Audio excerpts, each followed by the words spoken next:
all alone, it was a fever.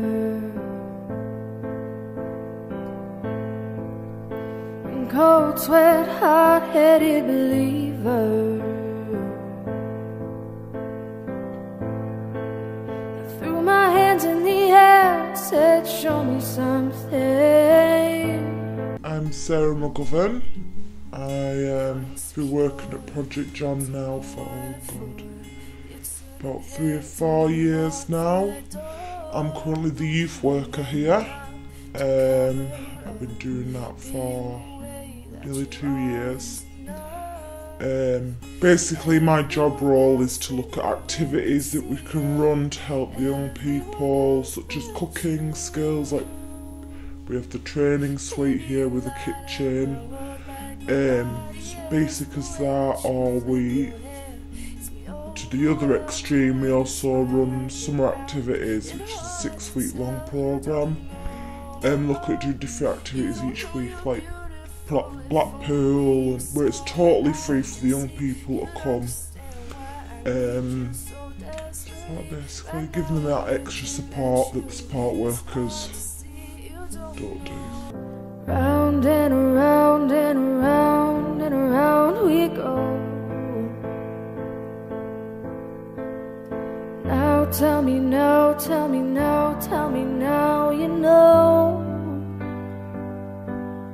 Yeah, it's really, really nice meeting new people, getting to know their stories and stuff and helping them and seeing that change in them as they progress. Yeah, it's really, really good. Oh yeah, there's definitely a sense of community here, without a doubt. It's like a little family.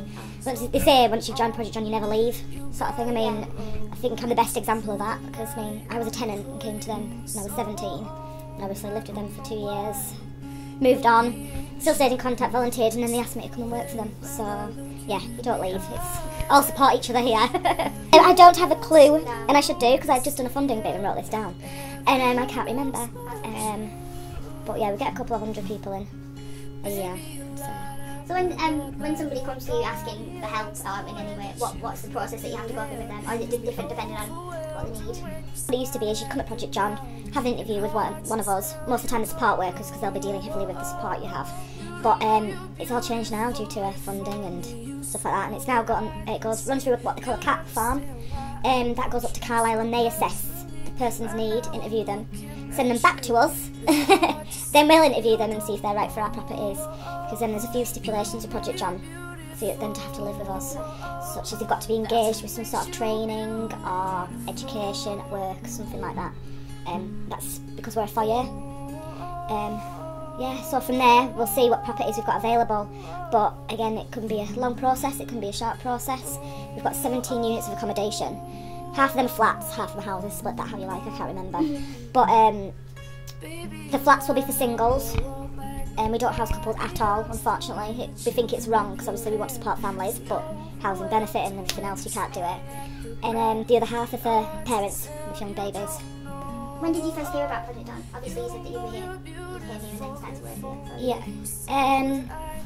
Well, actually I was from Ulverston originally, and I'd had a few difficulties at home and I needed to leave. So I went to went to Barrow Council, because I didn't understand that you had regions that you can't go to and stuff, and I wanted to be in Barrow because Ulverston's just full of nosy parkers. So yeah, I came through here and they said, obviously we can't do anything with you because you're not here. We can put you down, but you're not going to get anywhere quick. And obviously they noticed that I was a young person, maybe in a bit of a need of support, so they pointed me in the direction of Project John, and that's how I found out about them. Yeah. And so you did the diploma, and then what was it you did again? Since I came to them, obviously I lived here for 2 years, volunteered for a year or two, and then a diploma. And there's a scheme that's run by another charity called RANK, the RANK Foundation, I don't know if you've heard of that. And they will fund you to do a 9-month programme, and they'll pay your wages, pay for training, everything, and you do that for 9 months. Because I did quite well in that, they then said they'd support me to do a degree, so I can work here whilst also doing a degree, and they'll pay my wages and pay for the degree. So yeah. So this is what's this called again? The training suite, they call it, which sounds a bit posher than it is. No, I think it's great. But no. So what do you train, like you said, you do cooking and cooking stuff like skills, it can that? be... Just kind of basics and... Yeah, basics really. We try and put different things on, like, we'll have like a family day where people can bring their kids up, and we'll have painting on, we'll do cooking, you know, like little things like cake making and decorating. We have Halloween parties up here, everything, and even the wee fit, they come and do for healthy sessions. We've got Sky on now, so if they want to record the Jeremy Kyle show or whatever, they can come and do that. There's computers there so they can job search, they can look things up, stuff like that really. So yeah, it's really, really good. I mean, even down to we get young people that don't know how to like bathe themselves properly and stuff, so maybe don't stand there and bathe them, obviously, but do you know what I mean, we'll provide all the stuff and say here's a bath, because some of the properties don't even have baths, they just have showers, so it's like come and, do you know what I mean, use our facilities here. I mean, I think the most popular thing up here is a washing machine, because a lot of young people can't afford washing machines, and we don't provide that sort of stuff because obviously it would cost us too much when we're a charity, even though we'd love to. So they come up here and do the washing for free, everything's free, like we get the washing powder, softener, everything, so yeah, it's great. Because we found out that if a person sleeps in a bush shelter, that's not considered homeless because they've got a roof over their head. Well, it's like very strange. I mean, every so often they didn't do it, we were meant to do it last year, but there's the homeless count that you've got to do every year, and you've got to go out between like 4 and 5 in the morning, something like that, and go around and count how many rough sleepers are in the area.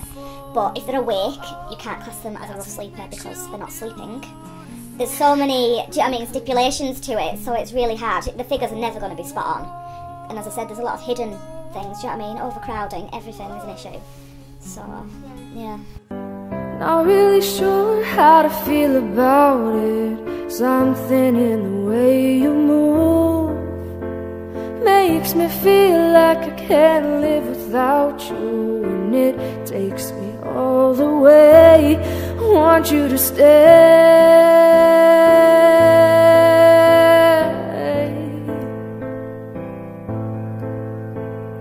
I'm a student at Burns College, and I would like to know more about homelessness and where I can go to help. I think it's quite an important issue in Britain, but I didn't realise there was that many in Barrow or Furness area. Round and around and around.